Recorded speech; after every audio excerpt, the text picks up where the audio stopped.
Hey everyone, Eth Klein here, and today we're going to be taking a step back from Python tutorials and focus more on general topics in quantitative finance. So this video will include excerpts from a talk given by quantitative finance professional Emanuel Derman, and a link to the slides of the talk will be in the description. The talk is titled A Stylized History of Quantitative Finance. This talk goes over how over the previous 70 years, financial models have slowly but continuously quantified the notion of numerous principles of finance, including risk, volatility, hedging, and derivatives. A claim in the talk includes a summary of modern finance in one sentence, which is similar to Feynman's summary of physics in one sentence that everything is made up of atoms.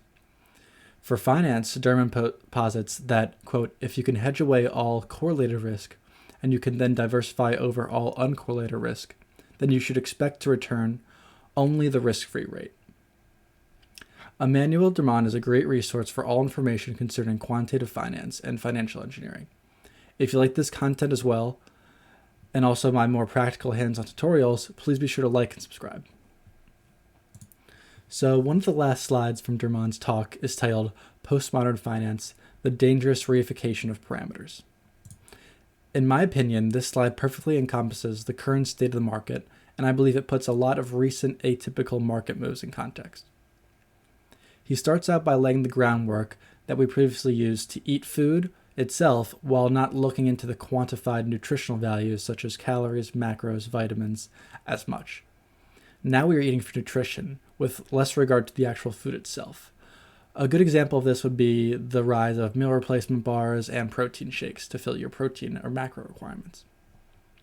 He then compares this previously buying stock or stock portfolios, for example ETFs, and now the high finance world is shifting more towards looking into factors with regards to a stock's movement, such as momentum and volatility.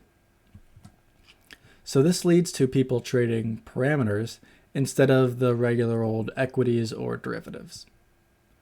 Example of this would be people trading rates instead of the bond prices themselves, or trading volatility instead of options prices, and also the identification of new parameters like momentum and smart beta.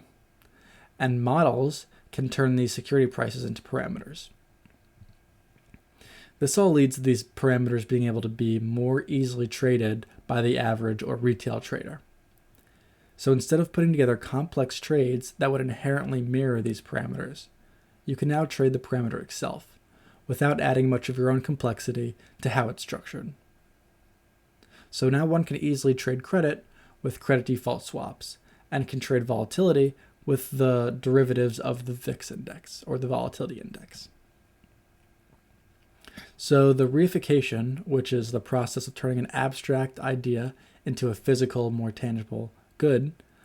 So the reification of these previously difficult to trade concepts make these ideas much easier to trade than before. But it does not change the skill to trade them, and one should not mistake the skill to trade them with the ability to access them. So this creates new users or new retail users to a very complicated market that may not be aware of entirely what's behind these products, which can cause some long-term issues. So I found this talk really interesting and have left the slides in the description. There are some 30-odd slides that really go into detail about all this. And please let me know what you think in the comments, and please like and subscribe if you enjoyed it. And I'm going to begin uploading more consistently and have a new video planned the next week, which is an introduction to volatility trading and its implementation of the Black-Scholes model in Python. So stay tuned, and thank you so much.